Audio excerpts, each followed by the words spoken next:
ప్రసంగి గ్రంథ రచయిత సొలొమోను. ఈ రచయిత జీవితాన్ని కాచి వడబోసి చివరికి ఈ గ్రంథాన్ని రాశాడు. సామెతల గ్రంథం రాసింది సొలొమోనే.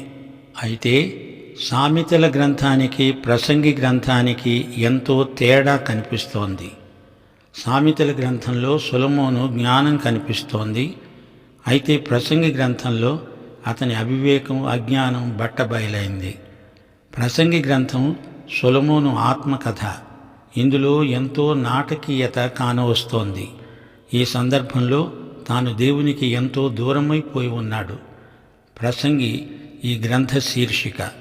ప్రసంగి ఒక బోధకుడు, వేదాంతి, తాత్వికుడు. ఈ పుస్తకం ఎందుకోసం, ఏ ఉద్దేశ్యంతో రాయబడిందో ముందు మనం గ్రహించాలి. ఈ పుస్తకంలోని ప్రధానాంశమేది? దాన్ని మొదట గ్రహించాలి.